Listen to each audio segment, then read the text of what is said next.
Primera carta a los Tesalonicenses, capítulo 5, verso 16, dice: estén siempre alegres.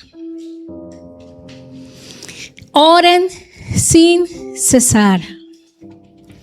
Den gracias a Dios en toda situación, porque esta es su voluntad para ustedes en Cristo Jesús.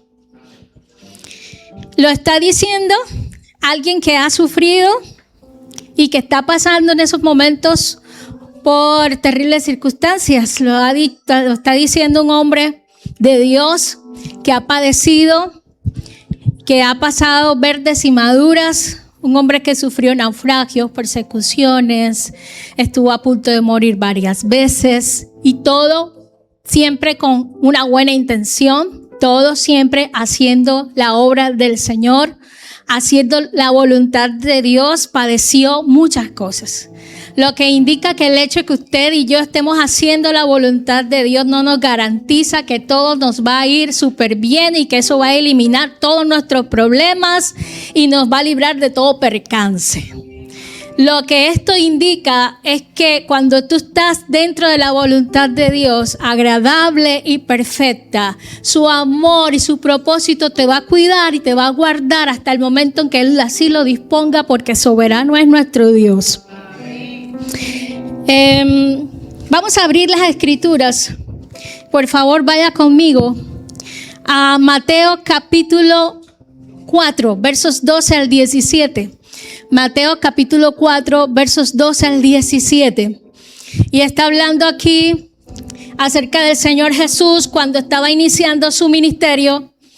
Y es interesante saber que ya Jesús aquí está pasando de la profecía a ser el que está accionando, ya activando, haciendo realidad lo que se había dicho cientos y cientos de años atrás.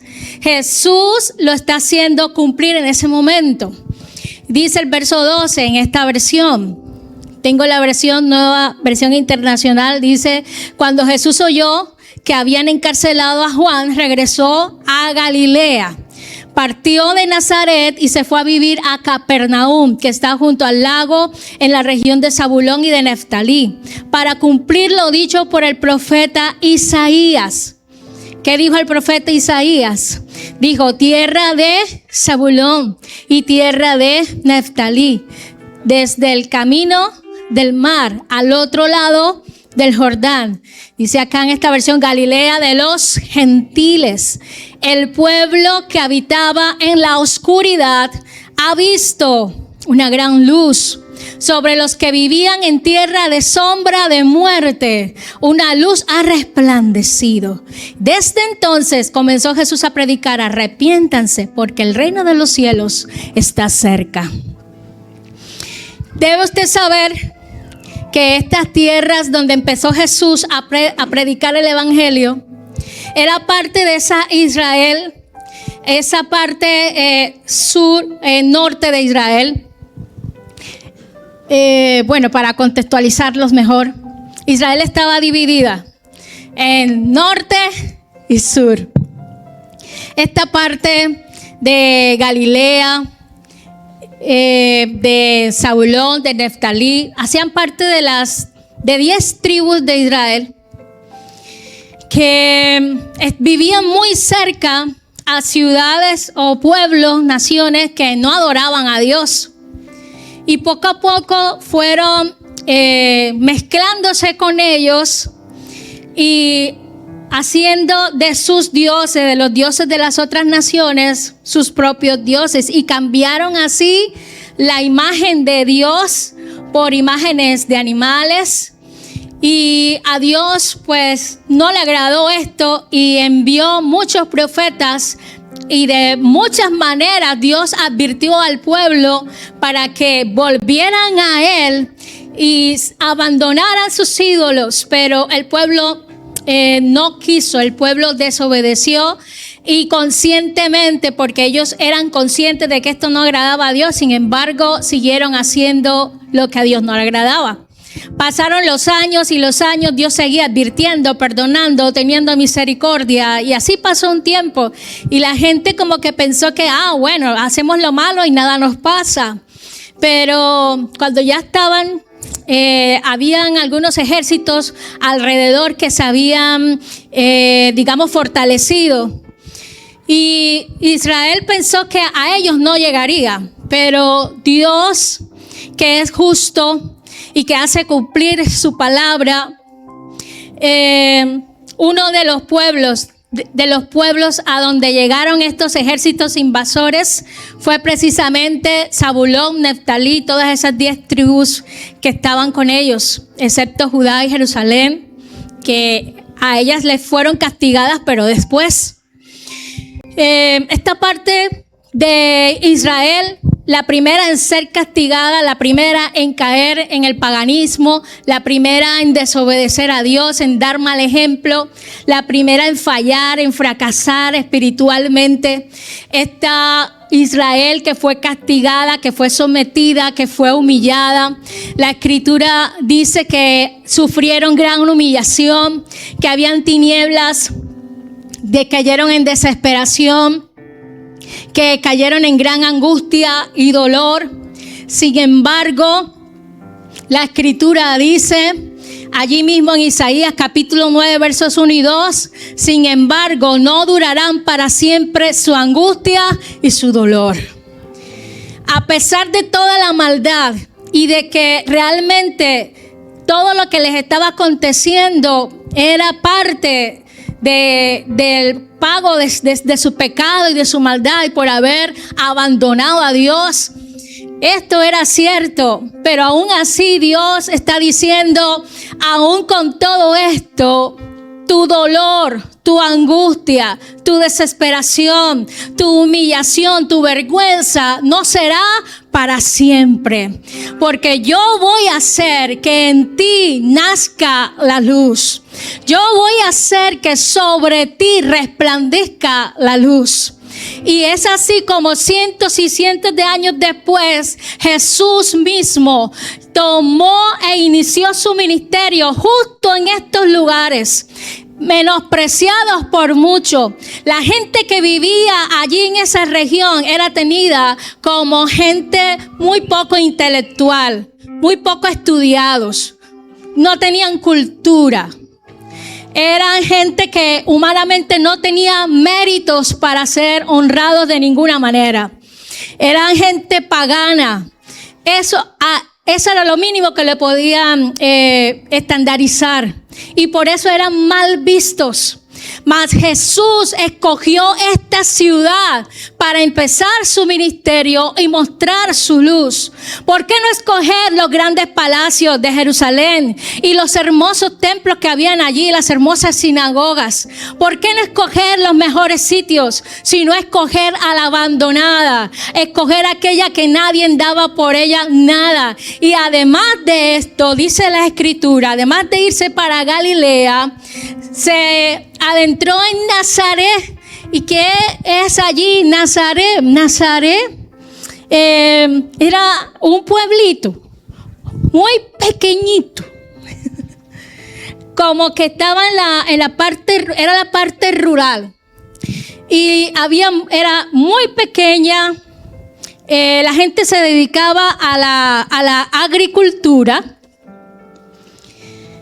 y es allí donde el Señor muestra con esto que Dios, al momento de escoger, no espera que seas perfecto, no espera que lo tengas todo, que haya en ti abundancia, sino que tú que te crees débil, a ti te escogió Dios. Usted que cree que no tiene nada, a ti te escogió Dios. Usted que cree que de pronto es menospreciado, que de pronto no es valorado, a usted la escogió Dios. Y te escogió para algo muy importante, y es portar su luz, su esperanza para aquellas naciones, para aquellos pueblos, para aquellas personas que hoy no cuentan con esa luz y con esa esperanza que tú tienes ahora en tu corazón, por su gracia y por su misericordia.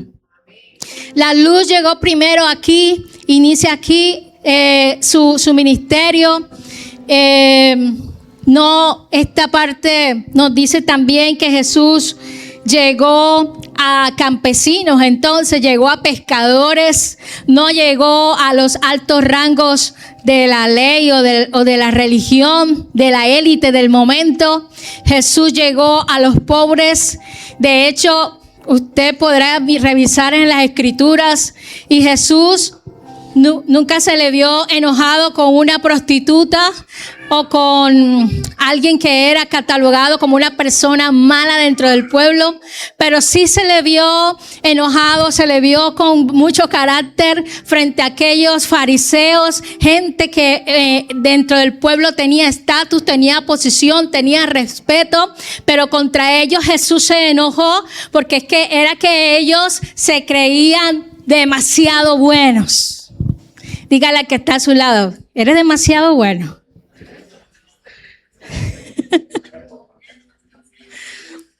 Demasiado bueno.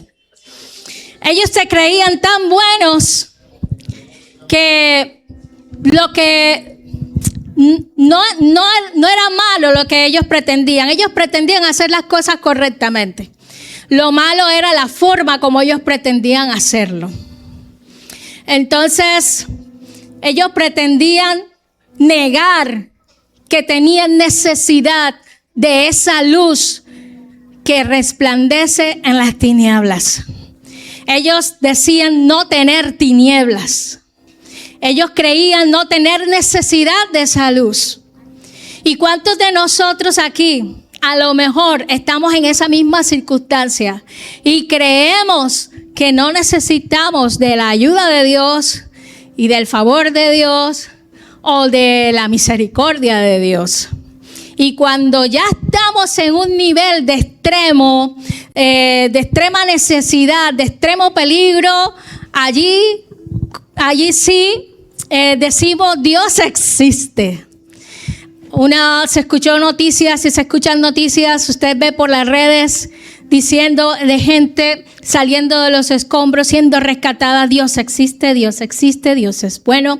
Incluso aquí hubieron una pareja de chicos que se perdieron en la bahía y uno de ellos dice, yo antes creía que Dios no existía, ahora sí creo que existe. Oye, pero qué cosas tienen que pasar para creer que Dios existe. Entonces muchos dicen, que el cielo de Venezuela se volvió rojo, bueno, es que la Biblia dice que los cielos y la tierra, todo cuanto existe y Dios los usa como señales, porque los mismos cielos cuentan la gloria del Señor y ellos cuentan lo que Dios dice que deben contar. Entonces Dios no se puede negar. Y lástima que tengamos que pasar como humanidad por circunstancias tan difíciles para preguntarnos, ¿y dónde está Dios? Después que lo abandonamos, después que lo dejamos, entonces preguntamos, oye, ¿y dónde está el Señor? ¿Dónde estás? Y miles de testimonios, ¿verdad?, que uno encuentra por allí. Pero lo más bonito de todo esto es que Dios en su misericordia, si hay alguien que desea ser alumbrado por su luz, Dios lo alumbra. Escúcheme bien. La palabra del Señor dice que Jesús vino a dar luz y que vino a sacarnos de las tinieblas a su luz admirable. Cuando nosotros estamos sin Dios, somos como un cuerpo sin vida, no podemos irradiar luz, somos un cuerpo inerte. Bueno, no damos luz. Sin embargo, un espejo como tal no puede dar luz por sí sola, pero cuando hay una luz que la está alumbrando, ese espejo hace especie de lo que físicamente se llama como reflejo de la luz, ¿cierto? Reflexión, los que son aquí científicos. Ok, reflexión. Viste que de todo aprende uno aquí. Por eso me gusta la IR, porque aquí sí hay. En fin. Ojalá pudieran apagar un momento las luces. Reflexión. Bien. entre más oscuro esté la situación, y entre más difícil esté la circunstancia, entre más oscuro esté el mundo que vives, más impactante será la luz. Pero cuando la luz de Cristo alumbra en tu corazón, no solamente te va a iluminar a ti, va a tener la capacidad de iluminar a otros. Ahora sí puedes encender la luz. Si tú tomas la gratitud y tomas tu corazón, ¿verdad? Donde ya está la luz de Cristo, eres el reflejo de la luz de Cristo. Por eso Jesús dijo, ustedes son la luz del mundo. O sea, que Jesús es la luz, pero esa luz de Jesús no vino solamente para alumbrar, vino para que con su luz transformarte a ti, sacarte de las tinieblas y ponerte en su luz, para que vivas en su luz y su luz viva en ti. Y para que camines en su luz, puso a su Santo Espíritu dentro, porque sin Él no se puede hacer nada. Entonces tú tomas la gratitud. Esta es la gratitud. Y comienzas a dar gracias a Dios, como decía Pablo, en toda circunstancia. Usted puede estar en necesidad y tener gratitud.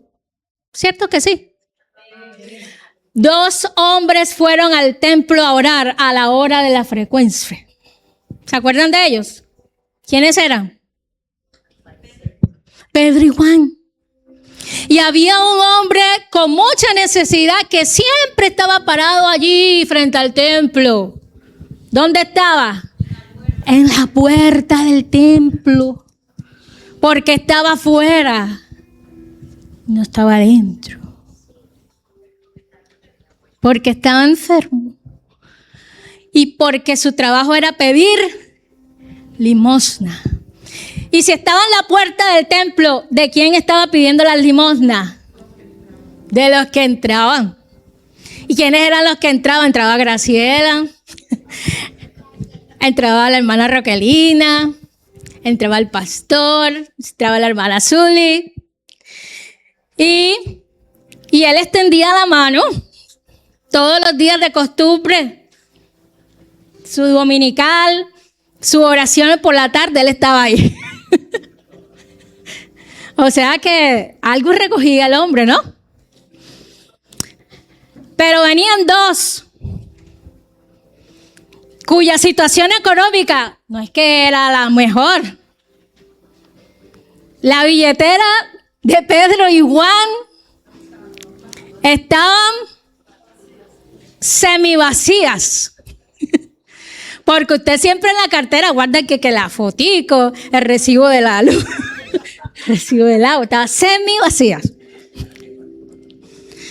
Y venían ellos y el hombre que estaba sentado junto a la puerta estirando el brazo con la esperanza de recibir dinero.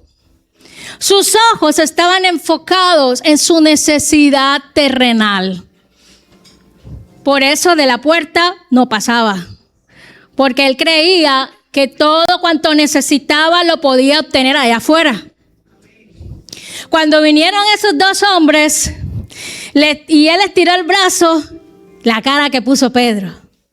Pedro era una persona que con su gesto, yo diría, lo hacía ver y notar todo, ¿no? No era una persona que pretendiera ocultar ni cómo decir las cosas, porque a veces era tan impetuoso que no tenía filtro para decir las cosas. Entonces, no tengo plata. Tampoco tengo oro. Eso es lo que me estás pidiendo. Pero Pedro no se quejó de no tener plata, ni de tener oro, ni de no tener oro. Más bien reconoció lo que sí tenía. Ahora un ejercicio para las mujeres. Solo para las mujeres. Usted, con toda sinceridad, al abrir la nevera de su casa, ¿qué es lo primero que ves? ¿Lo que hay o lo que te falta?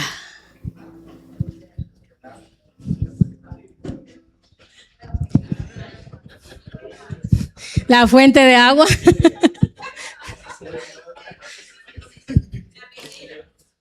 Usted ve lo que le hace falta. Pero pocos vemos lo que sí hay. Una fuente de agua para muchos. La misma nevera es algo. Por lo menos tienes un lugar donde vas, que está esperando ser lleno. Pero muchas veces nosotros simplemente estamos enfocados en lo que no tenemos. Estamos enfocados en el problema, en la dificultad. Y es allí donde Jesús dice, si tú eres una luz que está en alto, usted tiene que entender algo. Las casas donde vivía Jesús en su tiempo eran casas muy pequeñas y solamente tenían una pequeña ventana circular, de manera que había mucha oscuridad en las casas. Entonces, ¿qué hacían las familias? Encendían la lámpara y la colocaban sobre un candelero o sobre la mesa para que iluminaran la casa. Supongamos que esta sea una lámpara de esas de aceite, ¿no? Usted tiene buena imaginación. Entonces, cuando la gente salía, dice, cogían un almud. ¿Qué es un almud? Especie de una cajita que servía para medir los alimentos. Entonces cogían esa cajita de madera o en algunas ocasiones era de otro tipo de material y con esto se iban a acostar o se iban para otro lugar, tomaban la cajita y tapaban. Entonces, ¿qué le pasaba a la luz que estaba adentro? Como era por falta de oxígeno, se apagaba. Esa luz que Dios ha colocado en ti, debes cuidarla de que siempre permanezca encendida. Pero ¿quién es el que te ayuda a mantenerla encendida? Tú. Usted y yo. Si a veces ni siquiera tenemos ganas de orar ni de leer las escrituras, ¿cómo vamos a mantener esa lámpara encendida, pastor? Solo por la ayuda del Espíritu Santo, que es el que nos da el querer como el hacer por su buena voluntad. Entonces, llegan los afanes, llega el estrés, la preocupación, llega el dinero, que me angustia la falta de plata, llega que tengo que hacer fila, que tengo que entregar tal trabajo y nos volvemos tan ocupados, nos distraemos con cualquier cosa y esa luz que antes resplandecía para muchos, ahora comienza a opacarse. Y si no le prestamos atención, pues lastimosamente cuando veamos ya estaremos fríos. Pero no es esa la voluntad del Señor. Entonces Jesús dijo, deja que esa luz esté en alto y que alumbre a muchos. Deja que la luz de Jesús resplandezca en tu vida y pueda impactar el lugar donde tú estás. Esa luz que Cristo puso en ti tiene que impactar en el hogar donde vives, en tu casa, en tu familia. Debe ser cual tipo de luz que enseguida se vayan las tinieblas y no que las tinieblas cubran. Ojo, que tu familia no tenga miedo de decir, ay, ahí viene, ya viene mi papá, ya viene mi mamá. O que el esposo diga, ya viene la cantaleta. Ya empezó con su cantaleta. O que no tengan ni ganas de llegar a la casa porque saben que se van a encontrar una mala cara. Ojo, tú estás para alumbrar. Y qué bonito, aquí todos alumbramos. Pero Dios quiere que alumbres allá afuera. Allá afuera es realmente donde Jesús quiere que brilles. Porque ya aquí todos tenemos luz. Pero allá afuera, donde hay hostilidad, donde hay un mundo cruel, en donde hay desesperanza, en donde hay chicos que se están perdiendo en la droga, hogares que están siendo fracturados por el divorcio, la infidelidad y cuantas otras cosas más, allí es donde necesitamos llevar luz. ¿Cuántos quieren que esta ciudad sea una mejor ciudad? Que haya más tolerancia, más amor, más temor de Dios. Entonces, testifica de Jesús. Entonces brilla. Entonces muestra la luz. Debe haber aquí gente que tenga comunión con Dios y comunión también con su palabra hasta el punto de que ame las almas que se están perdiendo. Hasta el punto de querer dar luz y esperanza.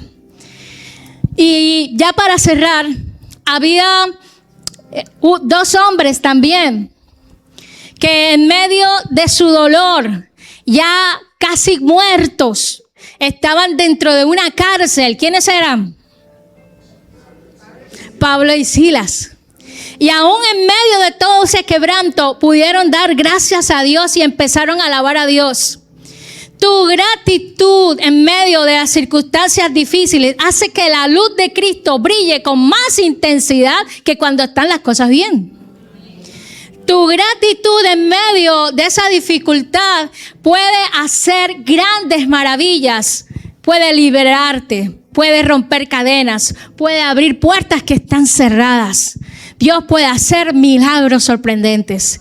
Y con esa luz de gratitud que tú transfieres, que tú vas a reflejar el amor de Dios hacia otros, otros van a ser liberados, como aquel centurión que estaba en aquella cárcel, que al ver que todos se liberaron, que las puertas estaban abiertas, tuvo miedo, tuvo temor y se quiso quitar la vida. Pero entonces en ese momento, Pablo y Silas alumbraron a aquel varón y le dijeron: ¡Ey, aquí estamos!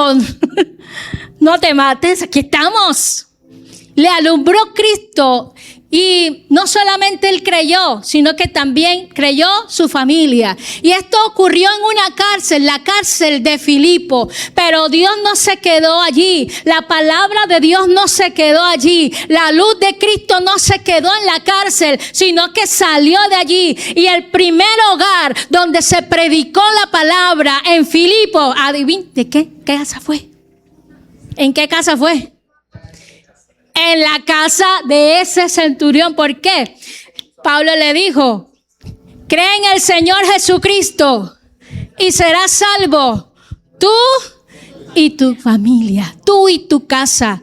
Y la iglesia de Filipos nació allí, del quebranto, del dolor y de un corazón agradecido con Dios, que fue capaz de dar testimonio de su poder y de su grandeza.